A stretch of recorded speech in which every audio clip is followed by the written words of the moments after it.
ഞാൻ പോയിക്കോട്ടെ മദർ. ഈശോമിശിഹായ്ക്ക് സ്തുതിയായിരിക്കട്ടെ. നീ എന്താ ഫാഷൻ പരേഡിനാ കോളേജ് വരുന്നത്?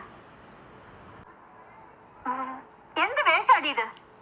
ഭംഗിയില്ലേ അല്ലേ? നല്ല ഭംഗി. എനിക്കൊന്നും വീട്ടിൽ ചോദിക്കാൻ പറയാൻ ആരുമില്ലേ? ഇല്ല. ആ, അതിന്റെ കുഴപ്പാ. നിന്നെ കുറിച്ച് എല്ലാരും നല്ല അഭിപ്രായ പറയുന്നത്. Thank you mother. എന്ത്? അല്ല, എല്ലാവർക്കും നല്ല അഭിപ്രായം എന്ന് പറഞ്ഞപ്പോ.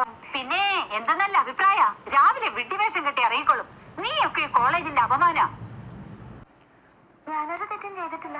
ഇവളുടെ കൂട്ടുകൂടി എന്തിനാ വെറുതെ ഭാവി നശിപ്പിക്കുന്നത്? ഡോക്ടർ പോളിനെ ഞാനിന്ന് വിളിക്കുന്നുണ്ട്. ക്ലാസ് കട്ട് ചെയ്തതല്ല, ഭയങ്കര തലവേദന ആയതുകൊണ്ട് ലൈബ്രറി പോയി ഇരുന്നതാണ്. ഈ കുട്ടി പാവാ മദർ. അങ്ങനെയുള്ളവരെ നശിപ്പിക്കാനല്ലേ ഇവളൊക്കെ വേഷം കെട്ടി ഇറങ്ങിയിരിക്കുന്നത്? നിന്നെ ശരിയാക്കി തരാടി. എന്താ പറഞ്ഞേ? എന്റെ കൂട്ടുകൂടി മോശമാണെന്ന് പറഞ്ഞതാ. എന്നാലും സ്വയം നന്നാവാൻ തീരുമാനിച്ചിട്ടില്ല. തീരുമാനിച്ചു മദർ. നാളെ മൂല്യം നന്നേക്കോളാം. എന്താ നാളെ?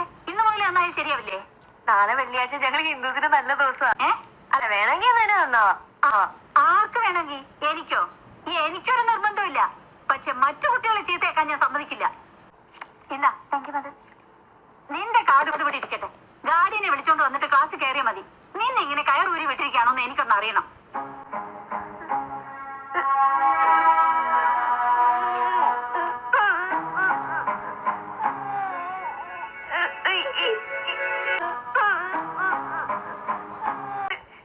എന്റെ ഡാഡി എന്നെ കൊല്ലും. ഞാൻ ഇനി ഒരു പ്രശ്നം ഉണ്ടാക്കില്ല. മദറാ സത്യം, ഞാൻ ഇനി നല്ല കുട്ടി ആയിക്കോളാം. ആലുക്കാസിനെ ശല്യം ചെയ്തതിന് സോറി. ഗുരുവായൂരപ്പനാണ്, കർത്താവിനാണ്. ഞാൻ ഇനി നല്ല കുട്ടി ആയിക്കോളാം. ടീച്ചേഴ്സിന് ഞാൻ ഇനി ഒരു പ്രോബ്ലം ഉണ്ടാക്കില്ല. സാരില്ല മദർ, ഇനി ഉണ്ടാവാതിരുന്നാ മതി. മതി മതി, ഇത്തവണ ഞാൻ ക്ഷമിച്ചു. ഇനി നിന്നെ കുറിച്ച് ഒരു കംപ്ലൈന്റും ഉണ്ടാവരുത്. ഇല്ല. പിന്നെ ഈ വേഷം കെട്ടലുണ്ടല്ലോ, അത് വേണ്ട. ഈ കോളേജിനൊരു അന്തസ്സുണ്ട്. അതിന് യോജിച്ച വേഷം വേണം ധരിക്കാൻ.